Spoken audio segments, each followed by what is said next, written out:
Bueno, bienvenidos alumnos de ICB, Leandro Cicalelli nuevamente les habla. Como todos los viernes vamos a a dar paso al módulo de perfeccionamiento técnico, ¿sí? En donde en general selecciono una serie de preguntas que me fueron haciendo en el campus y las desarrollo un poco más, ¿sí? Más allá de que, como ustedes ya saben, yo en el campus virtual les doy una respuesta. Después hay cosas que vale la pena hacer un video y charlar un poco, ¿sí? Las que seleccioné hoy en particular, la primera tiene que ver con el volumen, ¿sí? La pregunta en el campus, a ver, cuando me hacen preguntas de tipo tan genéricas, no es mucho lo que les puedo contestar por el campus, ¿sí? Digo, si la pregunta es cómo uso el volumen, y bueno, ahí en las clases de análisis técnico lo tienen que ir viendo, después obviamente en la práctica, si leen el libro de Murphy que tenemos en el campus también ahí van a tener información y demás, o sea, no les puedo enseñar a usar el volumen en un comentario del campus, obviamente. Ni tampoco lo voy a poder hacer en este video, porque obviamente el volumen tiene un montón de aspectos. Lo que sí vamos a hacer es tratar de explicar los más importantes, ¿sí? Después hay cosas que a algunos operadores les sirven y a otros operadores no, con lo cual tampoco es que haya una receta mágica, ¿sí? De cómo usar el volumen. Lo que sí les voy a dar es algunos parámetros que en general consideramos los operadores a la hora de mirar el volumen y que sí les pueden servir a modo general, ¿sí? De modo general. En primer lugar, bueno, les pongo un gráfico. Bueno, puntualmente es un futuro, esto ahí mirar el volumen no es tan práctico, pero no importa, porque para todos los gráficos es lo mismo. Si en el caso del volumen recuerden que el tema del interés abierto, en los futuros, digo, mirar volumen en futuros puede llevar a conclusiones erróneas. Pero indistintamente de eso, supónganse si esto fuese una acción, si quieren lo hacemos con, a ver, con el ADR de Galicia. Bien. También vamos a tener problemas porque tenemos saltos muy grandes del volumen que nos sesgan la escala y entonces todo esto parece que es todo lo mismo y no es todo lo mismo, ¿sí? Pero bueno, no importa, pongamos este ejemplo. Bien, ¿qué cosas tengo que mirar del volumen? Primero, una aclaración. En general, el volumen que usamos es el volumen de tipo horizontal, si este que tenemos acá abajo. Por cada barra tenemos la cantidad de acciones que se negociaron. ¿Sí? Esto es lo que nos da. ¿Por qué algunos volúmenes están pintados de rojo y otros de verde? Bueno, es medio obvio. Los que están pintados de verde responden a un volumen que se materializó en una vela verde y los que están pintados de rojo en un volumen que se materializó en una vela pintada de rojo. ¿Es importante eso? Ni. ¿Sí? Porque en realidad el volumen uno lo mira con el gráfico, ¿sí? Con lo cual muchos operadores de hecho le sacan esto de los colores y miran el volumen en un solo color. ¿Sí? Eso lo pueden hacer, lo setean desde la configuración, depende de la plataforma en la que estén, acá en la ICB lo hacen de esta manera, ¿sí? Le cambian acá directamente, le ponen a todo azul y listo, se acabó el problema. ¿Ven? Todo volumen azul, confunde menos. ¿Sí? Bien, ¿qué es lo que uno espera del volumen? A ver, vamos a hacerlo simple. Lo que uno espera del volumen, obviamente, es que acompañe el movimiento de precios. Si vieron cuando uno dice hay divergencia en tal oscilador, divergencia en tal otra, los osciladores en general miden la divergencia entre medias móviles. Las medias móviles responden a los precios. ¿Sí? Esas son divergencias que en realidad yo no las interpretaría tanto como divergencias, sino como indicadores de momentum. ¿Sí? Cuando nosotros tenemos una divergencia en un oscilador que solo incorpora variable precio, lo que te está diciendo es el ritmo del precio actual es menor al ritmo anterior, entonces es ritmo contra ritmo, es más momentum que otra cosa. La verdadera divergencia que uno analiza en los mercados es la divergencia entre el precio y el volumen. Esta es la verdadera divergencia. ¿Está bien? ¿Por qué? Porque en general en el análisis técnico lo que uno dice es si yo tengo un precio que hace así y un volumen que hace así, ¿qué es lo que sucede acá? Acá tengo una divergencia porque el precio está yendo para arriba, pero el volumen está yendo para abajo. Entonces, acá lo que se puede decir en primer lugar es que el volumen no está acompañando el movimiento, sino lo está convalidando. ¿Sí? ¿Esto es real? ¿Esto funciona siempre así? Generalmente sí, con lo cual uno espera que el precio después haga así y acá sí aparezca el volumen a convalidar esta disminución. ¿Cuál es el problema de esto? El problema de esto es que esto en términos generales funciona, pero hay momentos en donde lo que tenemos es un volumen muy alto al principio de un movimiento y el volumen después va cayendo y el movimiento sigue. ¿Sí? Hace alguna corrección acá, ¿sí? El volumen sigue por acá abajo. En la corrección el volumen vuelve a aumentar y después el movimiento sigue. ¿Por qué básicamente sucede esto? Ya lo hablamos un par de veces. Porque en general, cuando los movimientos de mercado son muy claros y todo el mercado está de acuerdo con este movimiento, es muy probable que el volumen baje y que la forma en la que crece el activo sea cada vez más rápida, se acelere la suba. ¿Por qué? Básicamente porque todos estamos de acuerdo que esto va a ir para arriba, entonces los vendedores no quieren largar los papeles y los compradores están dispuestos a pagar más porque saben que va a ir para arriba. Entonces el precio sube muy rápido sin volumen. Y fíjense que en zonas como este tipo, donde para un poco el precio, aparece mucho volumen. ¿Por qué? Porque acá hay un cambio de posiciones o lo que llamamos como un periodo de reacumulación.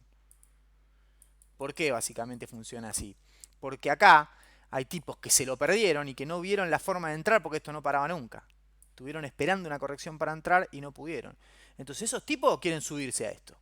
Y después hay otro tipo que compraron en estas partes y acá dicen, ya está, salgo.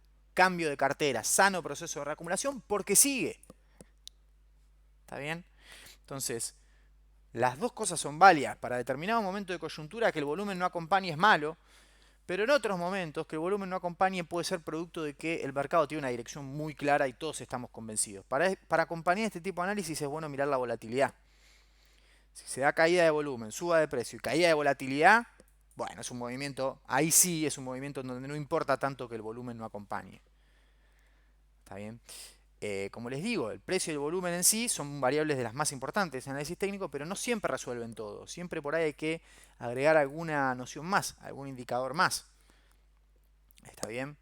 Entonces, después del análisis de este volumen, yo lo que les diría en general es que el dato de volumen en sí muchas veces no dice nada. Vuelvo al del Standard & Poor's porque esto...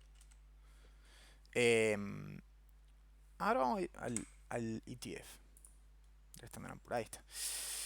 ¿Ven? Fíjense cómo este movimiento de baja se hizo con suba de volumen, lo cual el mercado creía, pero el máximo de volumen llegó acá. Fíjense cómo el movimiento de alza se dio con caída del volumen. Y el movimiento le dio nafta, miren hasta dónde llegó. ¿Por qué es esto? Porque todos nos convencimos de que a partir de esta parte ya se venía un rebote del índice, que no iba a seguir cayendo. Entonces, ese rebote se dio con caída de volumen. ¿Es confiable o no es confiable? Sí fue confiable. Ahora, en estos niveles, evidentemente, experimentó cierta dificultad. Bueno, aquí es donde tiene que aparecer el volumen, porque esto tendría que ser una zona de reacumulación y el volumen todavía no está apareciendo. ¿Está bien? Y acá no hay certeza de que esto vaya a seguir necesariamente. Entonces, esta es otra zona en donde analizaría distinto el volumen. Lo que yo les quería decir es, cuando miren el volumen, traten de mirarlo sumándole una media del volumen. De hecho, acá es fácil de agregar. Si ustedes vienen acá, acá tienen que marcar esto. Esto es lo que le va a dar, acá le ponen el tipo de media, 20, pueden usar una más corta, de 5 si quieren. Esto básicamente lo que les va a mostrar es si está entrando o saliendo volumen del activo. ¿Por qué? Porque básicamente la media lo que te dice es cómo fue el volumen de los últimos 5 días. Si yo te digo a vos, se negociaron 300.000 acciones. ¿Y es mucho o es poco? ¿Y cómo mirás si es mucho o es poco? Bueno, mirá lo que pasó los últimos 5 días, 6 días, 10 días, 20 días. Tratá de mirarlo en base a un promedio. Si esto está por arriba del promedio o por debajo. Porque 300.000 vos decís, es un montón. Bueno, pero los últimos días el promedio era 500.000. Entonces está por abajo del promedio. ¿Está bien? Entonces por eso en general ustedes van a ver en mis gráficos, no para los intradiarios, pero para los de largo plazo, generalmente yo uso este tipo de cosas. ¿Sí? Medias para el volumen, para saber si está entrando o saliendo volumen en determinado momento de mercado. ¿Está bien? Eso les da una pauta bastante buena. ¿Sí? De qué manera está reaccionando el volumen en términos relativos también. ¿Ok? Bien, esa es la forma más simple de analizar el volumen de manera horizontal. Después hay otras formas de análisis de volumen, que es básicamente el volumen vertical, ¿sí? Con el volume profile, pero es una herramienta muy compleja y que llevaría otros 15 minutos de explicación y que obviamente no tienen, como ya sabrán, yo a veces la he mostrado, no todos los brokers te ofrecen eso, las plataformas gratuitas de análisis no te lo dan y es una herramienta que, bueno, tiene algunas particularidades. Y después finalmente, ¿qué otras preguntas me hicieron? ¿Qué me conviene, qué activos me conviene seguir y cómo hago el seguimiento de esos activos? Y ahora, en general, yo siempre digo esto, es muy corto, lo explico rápido. Lo que les digo al principio siempre es, no traten de abarcar muchos activos. ¿Sí? Cuando empiezan a operar y van a empezar a mirar las pantallas más seguido y estar encima del mercado, de prestarle atención, no traten de seguir más de 3 activos, 3, 4 activos. ¿Sí? Yo les digo, yo estoy mirando las pantallas 7 horas por día, todos los días. Y la verdad es que no sigo más de 10 activos. Esa es la verdad. Y con 10 le estoy diciendo un montón, que miro fijo, fijo todos los días, que les presto atención todo el tiempo, no debe pasar de 5. ¿Sí? Con lo cual no traten de abarcar tanto al principio. Cuando empiecen a operar, traten de elegirse 3 4 activos que a ustedes les gustan, ya sea por la coyuntura, porque ustedes tienen una lectura, una view, algo que escucharon, que les gustó, que quieren pensar, empiecen a seguirlos. ¿Sí? Elíjanse 3 o 4, síganlos de manera constante. ¿Cómo hago el seguimiento? Bueno, miren los precios cada tanto, traten de hacer análisis técnico. Fíjense si hay alguna noticia relacionada en donde los calendarios económicos pueden usar el calendario de la página del ICD. Traten de filtrar por activo. Si están, por ejemplo, yo quiero operar petróleo, ¿por qué? Porque es un activo del cual leo mucho, me gusta, lo veo en los diarios. Entonces, ¿qué hacen? Se ponen petróleo, lo buscan en los gráficos, analizan los gráficos, lo siguen día a día, se van fijando los calendarios económicos, qué noticias salen, se meten en los portales, tratan de buscar notas, etcétera. Y de ahí a poco le van haciendo un seguimiento, están en el día a día con el activo. Después de un tiempo de analizarlo de manera consecutiva, ya después pueden obviamente empezar a operarlo. Pero de vuelta, no traten de abarcar mucho, ¿sí? Elijan 3 o 4 activos que van a seguir y denle con esos, ¿sí? Obviamente siempre tengan una noción de qué está pasando en el mercado en general, para eso es bueno mirar los índices accionarios, ¿sí? De las distintas plazas, pero en principio mi recomendación para seguimiento de activos es que elijan 3 o 4 activos que les interesan, que sienten que les atrae los fundamentals, traten de analizarlos y después pasen a los gráficos, obviamente, ¿no? Y denle seguimiento. Seguimiento no se piensen que hay ningún secreto ni clave en los seguimientos que yo hago. Tengo las plataformas donde miro cómo evoluciona el precio, tengo los calendarios. Y después, obviamente, uno bucea por el mercado. ¿Qué significa esto? Va leyendo las alertas, las noticias, va leyendo notas, informes que van saliendo. Ustedes saben que yo soy una persona que le presta mucha atención a la política monetaria, con lo cual cada informe de Banco Central, documento, conferencia de Powell, etcétera, yo estoy ahí mirando a ver qué dice, qué no dice, qué número muestra, qué número no muestra. Eso requiere horas, horas de seguimiento, ya no en el simulador solamente, sino también en los portales web, en los sitios donde publican estadísticas, ¿sí? En la página de la Reserva Federal, página de la Agencia de Energía de Estados Unidos, que presenta, por ejemplo, los stocks de petróleo, ¿sí? Etcétera, etcétera, etcétera. ¿Está bien? Pero traten de poco pero profundo, ¿sí? Porque si no van a ser un mar de activos, pero con una profundidad de análisis muy baja, ¿sí? Así que ese es mi consejo para los que me preguntaron esto. Me preguntaron 2 personas de maneras distintas. Y bueno, es una buena pregunta porque apunta también a cómo arranco en esto, ¿no? ¿Cómo arranco a analizar? Porque yo antes de operar tengo que analizar, bueno, ¿y el análisis cómo lo hago? Bueno, seleccionar activo y empezar a meterte, a inundarte un poco más de datos, ¿sí? De información sobre ese activo, ¿sí? En el proceso de inundarte de datos trata de hacer algún filtro, ¿sí? Porque, a ver, vas a tener mucha información disponible, hay que seleccionar entre la que sirve operativamente y la que no. ¿Sí? De la que es buena, de la información que es buena, hay mucha que no te va a servir para operar, incluso siendo buena información. ¿Sí? Entonces, primero seleccionar la buena información y segundo, de esa cuál tiene consecuencias operativas. ¿Sí? Bien, una última pregunta que seleccioné para el día de hoy. Un alumno me dice que tiene un horizonte de inversión de 6 meses, entonces me preguntaba, ¿qué gráfico tengo que mirar? O sea, si yo invierto 6 meses, ¿tengo que mirar 6 meses para atrás el gráfico? O, es buena la pregunta, porque uno lo puede llegar a pensar así y no necesariamente tiene que funcionar así. ¿Está bien? ¿Cómo les diría yo que tiene que funcionar? Cuando uno tiene un horizonte de inversión de 6 meses, les voy a mostrar un gráfico, el mismo gráfico que vimos al principio. ¿Sí? Uso uno cualquiera. Cuando uno tiene un horizonte de 6 meses, ¿sí? Básicamente 6 meses terminaría acá, más o menos. Esperen que no me marco el... ¿Está bien? Hasta acá me está diciendo que va a invertir hasta esa época, más o menos. ¿Sí? Y eso está bueno porque una de las 2 cosas que uno tiene que saber cuando... De las 3 cosas que uno tiene que saber cuando le quiere dar un consejo a alguien o cuando tiene que armar su cartera, tiene que preguntar, tiene que hacerse 3 preguntas. La primera, ¿cuál es mi horizonte de inversión? ¿Sí? Esto es lo que estaba justamente preguntándome el alumno, así que bien, arranca por buen camino, porque se pregunta, bueno, ¿cuándo quiero la plata de vuelta? Eso es fundamental, porque si la querés en 10 días, por ahí no te convenga comprar un bono a 100 años, para pensarlo, ¿no? El horizonte de inversión entonces es la primera importante. La segunda, obviamente, ¿qué riesgo quieren correr? Eso es fundamental. Eso es una persona que decís, más allá de mi horizonte de inversión, no quiero tomar mayores riesgos, bueno, vas a tener que operar instrumentos particulares. ¿Sí? Por ahí no te convenga acciones, nada con apalancamiento, derivados financieros, etcétera. ¿Sí? Y bueno, entonces partiendo de esta pregunta, ¿sí? Partiendo de esta pregunta, que era buena, digamos, yo tengo 6 meses de horizonte, digo, ¿tengo que mirar 6 meses para atrás? No, no es tan lineal así. En este caso, puntualmente, 6 meses te serviría, pero por una cuestión de azar, básicamente. ¿Por qué? Porque lo que vos tendrías que hacer es fijarte en el... A ver, vas a invertir mediano plazo, ¿sí? Mediano plazo. En el mediano plazo para atrás, ¿qué pasó? ¿Sí? Y ahí, obviamente, te da justo el corte de 6 meses. ¿Por qué? Porque lo que vos tendrías que incluir en el análisis es, bueno, ¿de dónde viene el mercado? Bueno, el mercado viene de esta corrección del coronavirus. Si vos querés hacer intraday, por ahí no te interese ver esto. ¿Sí? Pero si vos querés una inversión de 6 meses, obviamente tenés que ver lo que pasó en el tiempo reciente anterior. Por lo menos mirar un año para atrás. ¿Sí? La verdad es que venir a mirar lo que pasó acá no tiene sentido. ¿Por qué? Porque acá el mercado cambió totalmente.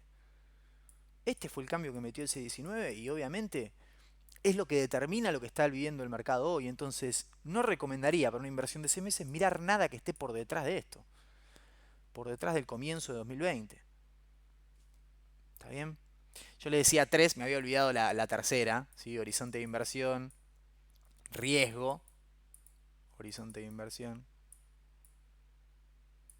riesgo y origen del capital, si es otra cosa muy importante. No porque sea la FIP, sino porque depende qué tipo de capital estés poniendo en esta inversión. ¿Sí? Si son los ahorros de toda tu vida, vas a tomar un tipo de estrategia. Si es un puchito que te dejas para hacer trading, por ejemplo, bueno, otro tipo de estrategia. ¿Está bien? Si una vez que tengan esas tres cosas definidas, ayuda bastante a definir en dónde voy a poner la plata, en qué tipo de activo. Bueno, lo que yo le decía acá es, bueno, si vos tenés un horizonte de inversión de 6 meses. Obviamente fíjate en qué tipo de mercado estás. De acá a 6 meses, ¿qué es lo que el mercado está buscando resolver? Bueno, está buscando resolver esto. O sea, así que no analizaría nada que esté por detrás de 2020. Sería eh, meter más información de la que uno, ¿sí? De la que uno necesita para hacer esta operación. ¿Sí? Y distintamente si alguien me dice, no, quiero hacer algo corto, de una semana. Bueno, listo. Entonces lo que tenés que ver es esta última peli. ¿Sí? Esta última peli. ¿Sí? La zona que nos costó romper, estamos viendo el Standard Poor's en este caso, la zona que nos costó romper, ¿sí? De dónde venimos, el primer rally del rebote, ¿sí? Importa ver qué pasó acá. Y la verdad es que esto no te importa. Tenés que saber que acá tenés una resistencia importante porque fue el máximo que marcamos pre-COVID. Y después, lo demás. Digamos, información que te puede servir para un análisis para no comerte ninguna curva de algo que no hayas visto, pero en realidad el fino del análisis tiene que estar concentrado en esta parte. Entonces fíjense que vas a hacer análisis, vas a hacer una operación por ahí de 1 o 2 días y no mirás 1 o 2 días para atrás, mirás por ahí 30 días para atrás. Entonces ven que la relación no es directa entre el horizonte y lo que analizás. Pero ahí tienen que tener un poco de criterio, ¿sí? Como analistas, criterio como operador. Bueno, a ver, si yo voy a hacer un intradiario, no voy a ver lo que anduvo pasando hace 2 semanas.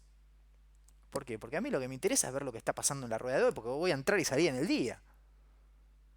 ¿Está bien? Tampoco me sirve solo mirar lo que pasó ayer. Por ahí tener una noción, yo les cuento, por ejemplo, yo que tengo seteado para intradiario el gráfico minuto a minuto y tengo un gráfico de 5 días en otra pantalla. Entonces miro los dos a la par, ¿sí? Como para no comerme ninguna curva, ¿sí? De lo que viene pasando en la semana. Pero si es intradiario, mira lo que pasó en el día, por ahí lo de ayer, el pre-market, y le das con eso. No vas a andar mirando lo que pasó hace un año. Porque no te sirve operativamente. ¿Está bien? Bueno, damos por cerrado acá este video. Nos encontraremos la semana que viene, entonces que tengan un buen fin de semana, espero que les haya ido bien esta semana y nos encontramos de vuelta el lunes, ¿sí? Saludos muy grande y que pasen un buen fin de.